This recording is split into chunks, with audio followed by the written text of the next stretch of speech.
Bonjour. Pourquoi le ramadan est-il l'une des meilleures cures détox qu'il soit? En tant que naturopathe, je vais me présenter rapidement, je suis Stéphane Tétard, naturopathe spécialisé dans la fatigue chronique, les intolérances alimentaires et les intoxications aux métaux lourds. Et notamment dans le cas de la fatigue chronique, on se trouve très souvent face à des personnes qui sont surchargées de toxines. Imaginez votre bureau, juste où les femmes de ménage, et que les femmes de ménage fassent grève pendant 1 an.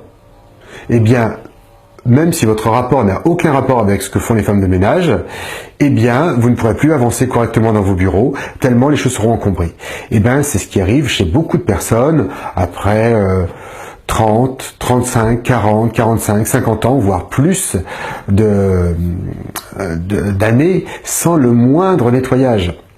Donc, en naturopathie, on recommande souvent les cures détox. Et quand certains de mes clients m'annoncent qu'ils sont de confession musulmane, je dis que c'est une super nouvelle, puisque le ramadan est donc justement l'une des meilleures cures détox possibles. Pourquoi? Eh bien, le principe de la cure détox, c'est de laisser se reposer les organes digestifs, donc arrêter d'apporter des vitamines et des minéraux, mais surtout d'apporter des cochonneries, surtout avec notre alimentation actuelle, et de permettre à notre corps de se nettoyer. Mais il y a une spécificité dans le jeûne du ramadan, c'est que pendant toute la journée, du lever au coucher du soleil, on ne va pas ni manger ni boire. Et par contre, on va manger et boire le soir au coucher du soleil. Vous dites oui, mais alors l'un dans l'autre, finalement, on mange la nuit et on mange pas le jour et c'est la même chose. Non, pas tout à fait. Déjà, le fait de ne pas manger pendant la journée, le système digestif se repose, il en profite pour se nettoyer. Mais c'est pas tout. Avec le fait de ne pas boire, fait que pendant ce jeûne-là, à un bout d'un moment, avec l'évaporation, ma transpiration, je vais perdre de l'eau. Donc je vais faire de la sueur, donc de l'eau. Donc au bout d'un moment, mon sang va manquer d'eau, va s'épaissir. Et donc mon corps va dire, oula, j'ai un petit problème, si le sang devient trop épais, il va plus circuler partout. Alors il faut savoir que dans le corps humain, nous avons 3 sources de liquide. Pour pas dire 3 sources, 3 fontaines. Le sang, donc on a environ 5 litres de sang. La lymphe, on a environ 10 litres de sang. Et notre stock de réserve, c'est 35 litres d'eau qui se trouve cachée, devinez où? Dans les cellules. La somme de l'eau contenue dans toutes les cellules de notre corps contiennent 35 litres d'eau, approximativement. Donc, qui permettent largement de rééquilibrer, de compenser ce qu'il y a dans la lymphe et dans le sang. Et donc, pendant le jeûne sec, pendant la période où je ne bois pas, eh bien, petit à petit, je perds mon eau, du sang et de la lymphe. Et donc, mon corps va dire aux cellules, bon, bah, écoutez, là, il faut participer parce que si on n'a plus assez de sang qui circule, on va avoir un problème. Donc, les cellules donnent de leurs os. Mais elles sont pas bêtes, elles en profitent pour se débarrasser des cochonneries. Donc, en réalité, les cellules se vident des cochonneries dans la lymphe, puis dans le sang. Ce qui fait que d'ailleurs les 2-3 premiers jours où il y a beaucoup de cochonneries stockées, les 2-3 premiers jours du ramadan peuvent mal se passer. Mais le soir, quand on recommence à manger, eh bien le corps, la première chose qu'on va faire, on a en général une soif énorme qui nous invite à aller aux toilettes de façon intense et qui font que finalement on rince le sang, on rince la lymphe, et alors que les cellules se sont nettoyées pendant la journée. Donc ensuite, effectivement, pendant la soirée, on va refaire le plein de liquide et aussi le plein de vitamines et de minéraux. Alors là, c'est justement l'un des endroits où beaucoup de personnes ont dévié par rapport à la tradition, au point que le ramadan, qui devrait être normalement une fête qui met les gens en état de santé, de bien-être, à la fois physique et spirituelle, eh bien, est plutôt une torture. Voilà, moi j'ai rencontré beaucoup de musulmans pour qui le ramadan était un marathon spirituel, c'était presque un sacrifice de faire le marathon. Alors le ramadan n'est pas comme ça du tout.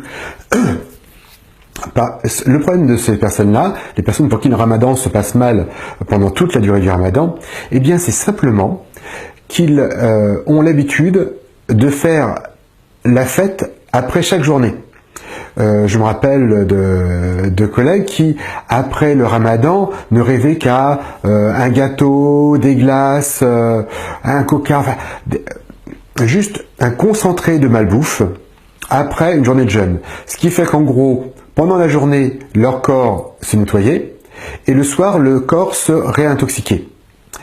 Et c'est pas tout. En prenant des choses très sucrées le soir du ramadan, eh bien, on reste dans le mode sucre. Donc, le lendemain matin, quand le soleil se lève et qu'on arrête de manger du sucré, eh bien, tout d'un coup, notre corps réclame du sucre, mais n'en a plus. Et on n'a pas de stock de sucre.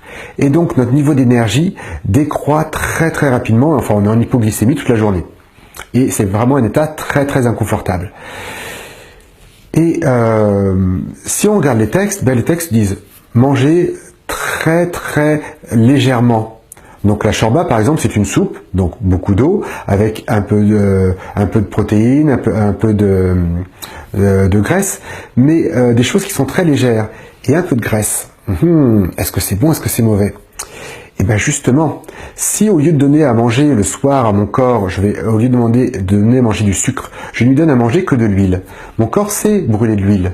Juste comme ça fait très longtemps que je ne l'ai pas fait, il a complètement oublié. Donc, en lui redonnant de l'huile, il va de nouveau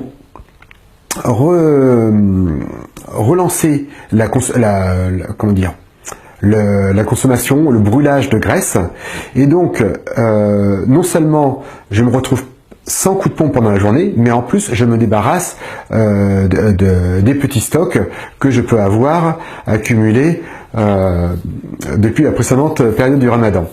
Donc mon secret pour qu'un ramadan se passe bien, eh bien c'est de prendre le soir l'habitude de manger très très légèrement, très peu de choses sucrées, très peu de choses raffinées. Enfin, quand je dis très peu, vraiment, c'est plutôt ne pas.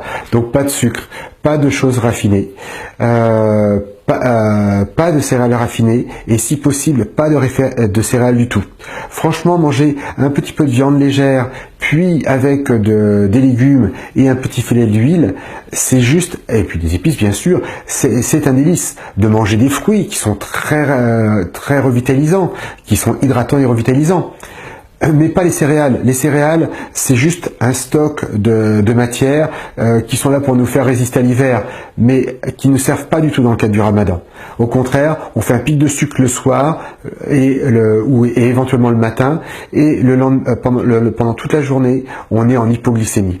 Alors que si vous êtes en diesel, eh bien, si vous prenez de l'huile, vous passez en mode diesel, et donc tout le long de la journée, vous maintenez votre énergie. Et c'est beaucoup, beaucoup plus confortable. Voilà.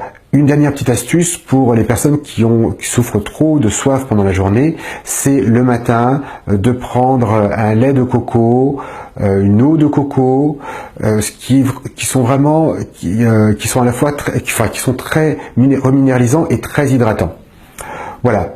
Donc c'est pour ça que le ramadan, que je considère en tout cas le ramadan comme l'un des meilleurs jeûnes possibles, mais par contre de bien le faire selon la tradition, vraiment en mangeant léger, en mangeant plutôt des fruits, des légumes, un tout petit peu de viande, mais en vraiment mettant de côté tout ce qui est raffiné, transformé, de le garder pour la fin, pour la fête, pour l'Aïd, et de faire une cure de vous permettre d'avoir un ramadan où j'ai des clients et des clientes qui me disent « Waouh, mais non seulement j'ai jamais eu ce teint comme ça, mais une énergie, mais au-delà d'une énergie, un bien-être physique et mental qui est incroyable. » Voilà, c'est ce qui arrive à un jeûne bien fait, un ramadan bien fait, ou à d'autres cures dont je parlerai prochainement.